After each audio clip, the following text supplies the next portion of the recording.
ויאמר משה אל השם, הן אני ערל שפתיים ואיך ישמע אלי פרעה. Moshe dit à Dieu, j'ai les lèvres bouchées. Une manière de dire qu'il avait des difficultés à parler. Comment est-ce que Pharaon va m'écouter? ויאמר השם אל משה, ראה נתתיך אלוקים לפרעה, ואהרון אחיך יהיה נביאך.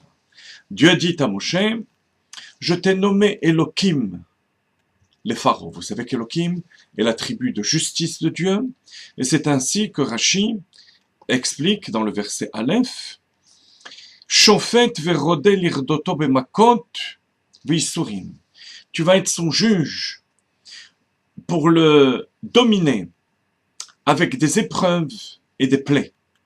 Et Aaron sera ton prophète. Le prophète, c'était celui qui transmettait les paroles de Dieu.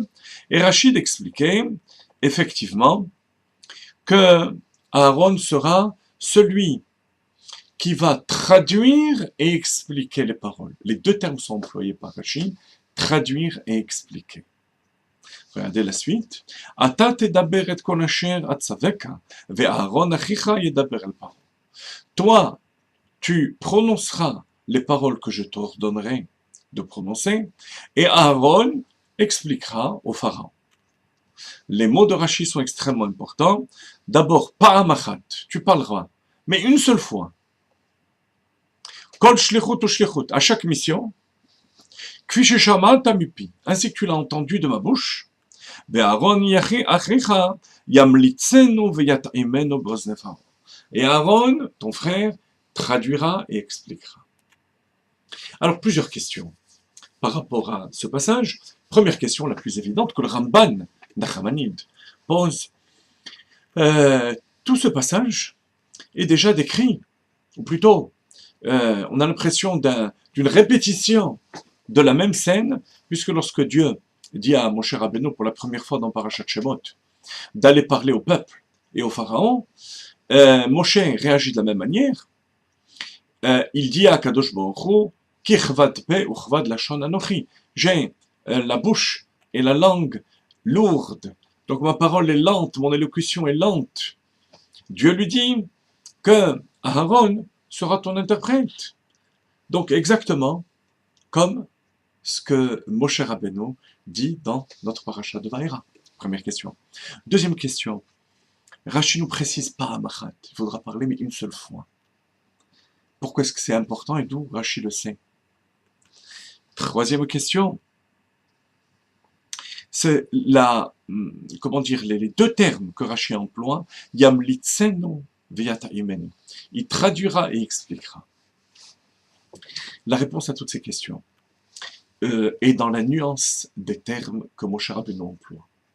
Au début, il pensait avoir l'élocution lente, la bouche et la langue, les lèvres et la langue lourds. Ça, c'est le point de départ. Et lorsqu'Akadosh Baruch Hu lui dit qu'il y aura Aaron, il est satisfait. Par contre, lorsqu'il se présente chez le pharaon, il se rend compte que ce n'est pas seulement la lourdeur de ses muscles, de la bouche, mais carrément, Aral Sfatayim. J'ai la bouche, justement, bouchée, fermée. Alors là, je ne suis plus apte à accomplir ma mission. Ça devient dangereux. Lorsqu'on ne parle pas, quelque part, ça voudrait dire que on acquiesce aux paroles du pharaon, tirbad ha'avoda ala hanashim, d'alourdir le travail sur les bénis Israël. Là, je ne peux plus me suffire d'un interprète, je ne sers plus à rien. Akadosh Baruch Hu lui dit, Ata tedaber. Ata tedaber. Toi, tu parleras ce que je t'ordonnerai. En d'autres termes, non seulement que je t'encourage, mais je te promets que les paroles vont sortir de ta bouche. Mais attention, comme Rashi dit, une seule fois.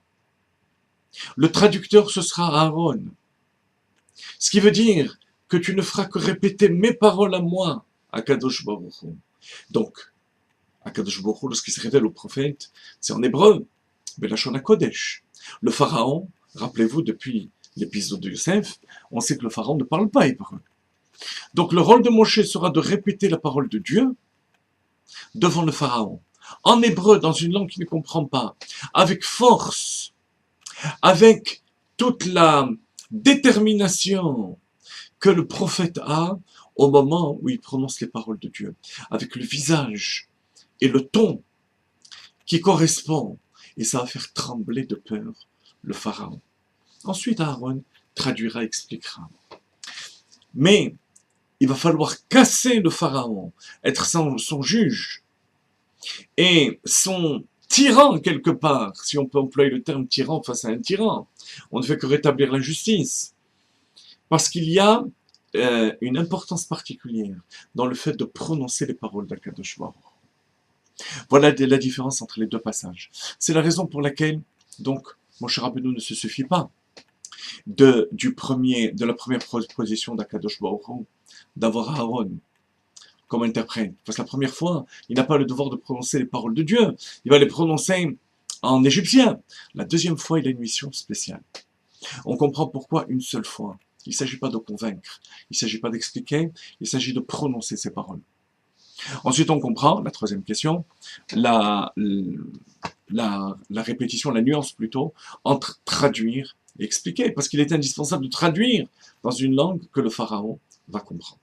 Maintenant, il nous reste à comprendre pourquoi est-ce qu'il est important de prononcer ces paroles, les paroles qu'Akadosh Baruch Hu veut transmettre au pharaon dans une langue qu'il ne comprend pas.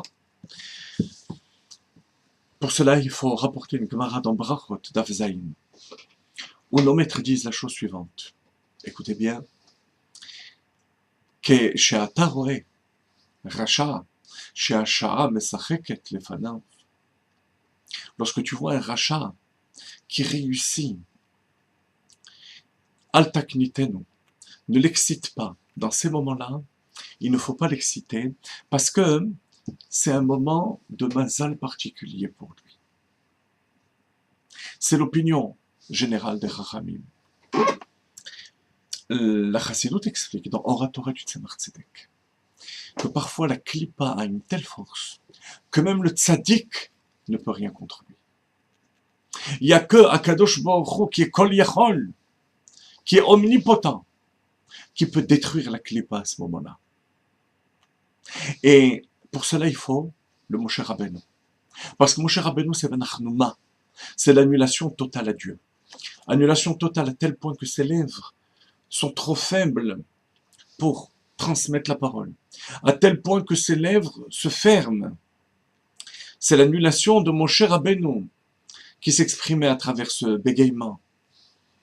Malgré tout, lorsqu'il est investi de la mission d'Akadosh Baruch Hu, il arrive à un niveau d'annulation tel qu'il n'existe plus. La parole d'Akadosh Baruch Hu est transmise. Alors, même si c'est en hébreu, même si c'est dans une langue que le pharaon ne comprend pas, ça va briser le pharaon, et c'est ce qui va se passer. Plus par la parole de Moshe que par la plaie elle-même. Ensuite, il va y avoir un deuxième stade où le Aaron va transmettre, va expliquer, va convaincre. Ça, c'est une deuxième étape, le travail d'Aaron, qui est plutôt le travail d'amour, de chesed. Dans cette même Gemara, Rabbi Shimon Bar Yochai n'est pas d'accord. Même lorsque le rachat, Hasha'a mesacheket lefanav, même à ce moment-là, on doit se battre contre lui. Pourquoi? Parce que Rabbi Shimon Bar Yochai était Nitzutzo chez Moshe Rabbeinu, comme dit le Zohar, une étincelle de Moshe Rabbeinu. Il avait en lui cette force de Moshe Rabbeinu, d'annulation totale, qu'il fallait pour combattre le mal dans toute sa puissance. De même, de génération en génération. Et c'est du Moshe Rabbeinu, du premier, et de chaque Moshe Rabbeinu, jusqu'à notre génération, qu'on puise notre force pour se battre contre le mal dans toute sa puissance. Comme nos maîtres disent, l'importance de Yargiz Adam Yetzer Tov Neged Yetzer Hara,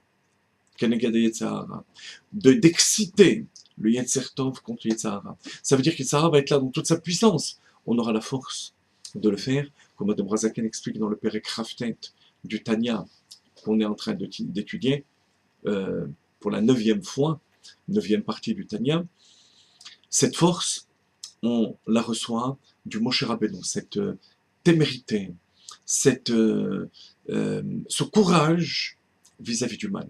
C'est ce que Moshe Rabbeinu a produit en Égypte, et l'enseignement pour nous, c'est de ne pas avoir peur du mal, même lorsqu'il est là dans toute sa puissance, mais pour cela il faut la condition du bitoul, d'annulation totale à Kadosh Baruch Hu, et qui passe par le Rabbi, par le Moshe Rabbeinu de la génération.